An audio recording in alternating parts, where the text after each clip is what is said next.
impacted sectors in today's time, and how are they pivoting businesses?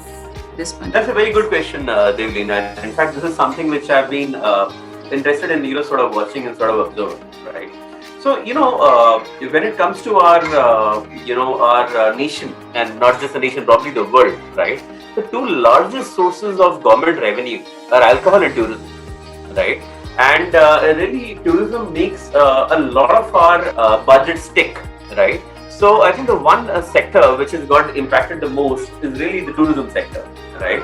And it's a sector which is very dear to all of us, right? What's life without that vacation? And some of the things that I noticed last year, right? And it is only now I think going to increase in trend this year is this concept of staycations, right? Where people are saying that instead of a regular vacation, maybe I can cut the travel time, maybe just go to the outskirts of Bangalore. I myself did that somewhere around January, where they said that let's go and stay in a a good 5-star or any good resort, right, which is very sort of close to home, which is keeping in all of their precautions, right? And since I'm not really going to be doing much, right, I mean I just will be able to use those facilities. Maybe it will be a longer staycation, might be maybe 15 days, could even be a month, and I could even continue working there. And a lot of these 5-stars have promised work from home packages, right, where they said that you come in here, you take on this deal, stay with us for say 15 days, 20 days, for maybe a month, and you can do your Zoom calls, you can get 5-star meals with a highest degree of security, right? So that I saw was one of the largest changes, and a lot of the people that I know have in some shape or form used this, right? So see, we were all hoping last year that maybe within a year or so international vacations will start, right? Unfortunately, I don't see that happening. Because even especially the second wave, and God knows if there'll be a third, fourth, and fifth wave. I don't know when the international vacation will start, right? But it gave a shot in the arm of domestic tourism in December, Jan, Feb. So December, Jan, Feb, you had a lot of packages being announced for Goa. A lot of states were getting back, Pondicherry, about how you can really get a nice vacation in some place which feels safe. Yeah. In fact, this summer was expected, it was forecasted to be a record-breaking summer from the point of view of domestic tourism. Unfortunately, the second wave has put dampener on all those. And in fact, somewhere around December, Jan, when the waves seemed to be out, you suddenly had, markets like Mauritius, Dubai, offering Bollywood stars, a sort of a free vacation which they can put on their Instagram handles to sort of give people the courage to come back, right? But really, tourism is going to be about safety protocols, and I would say the major change that will take place in the future, right, is going to be on the lines of health and hygiene, right? Because I don't think the after effects of the pandemic are going away very quickly, right? And tourism is very, very important. It keeps the economy ticking, right? So that's really one sector in which I saw a lot of pivoting, a lot of work is going on there, and I think there is a lot of thinking still going on. So what does the future model look like? Yeah. The second market that I talked about was alcohol, right? Now, alcohol as a category for the longest period of time has talked about home delivery. Because home delivery is not allowed. Home delivery is allowed for restaurant food, was allowed for a lot of other such products.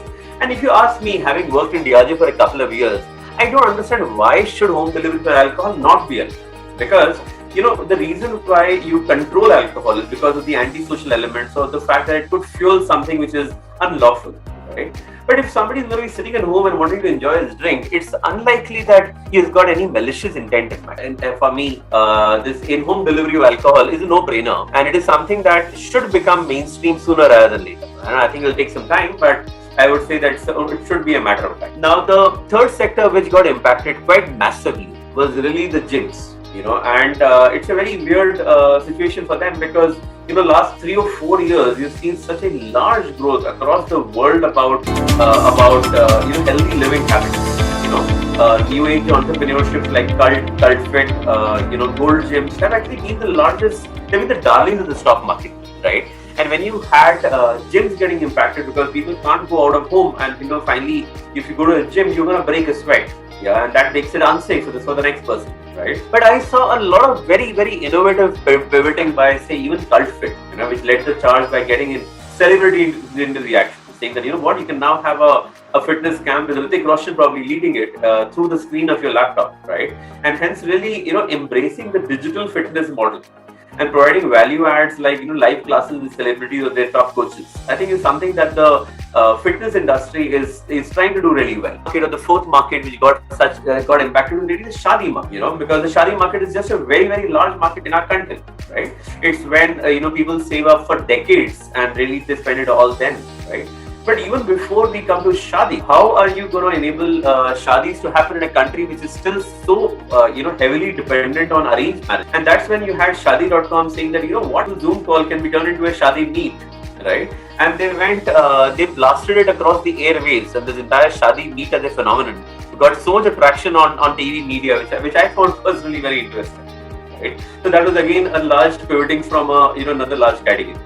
And finally, the fifth category that I want to talk about is really your retail category. Because things like your Nikes, Pantaloons, lifestyles, they rely on that shopper experience of walking through those halls, touch and feel with the clothes. And as we hate buying clothes online. Yeah, those is taking off and they have no option. But really, there is nothing quite like trying on that pair of jeans, trying to try those 3 different colors before you finally make that call, right? And really embracing these pop-up stores is something that I am seeing the retail sector doing quite well.